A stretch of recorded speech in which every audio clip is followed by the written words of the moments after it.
Olá a todos, sejam bem-vindos novamente ao Vídeo Golpério. E o assunto de hoje vai ser um assunto curto, porém muito importante. Nós vamos discutir qual que é a importância da utilização de materiais alográficos e até xenográficos nos procedimentos mucogengivais, como, por exemplo, o tratamento de recessões gengivais. Ou seja, aquele paciente que não deseja ter o seu tecido autógeno removido do palato, se há algum material que nós possamos oferecer como substituto em que nós tenhamos o mesmo tipo de resultado clínico. Então vamos discutir nisso agora nos próximos minutos. Obrigado.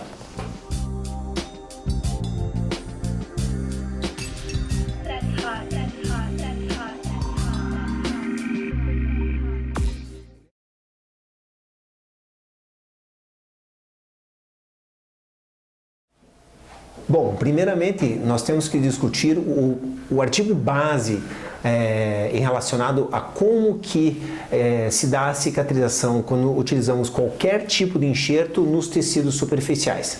Esse estudo ele está publicado no primeiro capítulo do livro do Linde, e o próprio Linde, ele participou junto com o Carey. E o que eles demonstraram? Que se você remover um tecido autógeno de um epitélio queratinizado, esse conjuntivo for transportado a uma mucosa, haverá uma transposição genética desse tecido retirado e assim o epitélio se modificará para o tecido original, que seria o queratinizado. Ou seja, removemos conjuntivo do palato, lá possui tecido ceratinizado, colocamos sobre mucosa em outro local, e esse conjuntivo vai fazer a transformação desse epitélio em tecido ceratinizado. Então, pensando assim, nós sabemos que nós temos que ter uma transposição genética no recobrimento, ou seja, nós podemos fazer um recobrimento ou até mesmo um aumento de volumetria, mas se nós não utilizarmos o autógeno, nós não teremos queratinização do tecido. E muitas recessões, elas possuem a falta de tecido ceratinizado. Nesses casos, é imperativo vocês demonstrarem ao paciente que o tecido autógeno é o padrão ouro por ter essas características. Membranas colágenas, membranas porcinas, membranas de qualquer tipo, xenográficas ou holográficas, elas vêm de outra espécie, elas são alográficas, elas são também de outros animais, xenográficas. Elas não vão ter transposição genética para a ceratinização do tecido. Ou seja, se você tratar classe 1 e 2 de Miller ou a RC1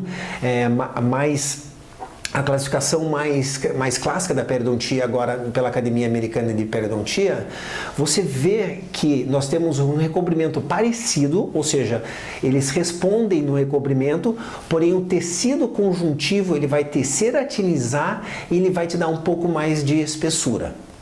Já no caso de usar o LPRF, ou seja, eu sei que tem algumas pessoas usando o LPRF, até estudos mostrando, o LPRF também não nos dá a transposição genética que nós queremos para a ceratinização desse tecido.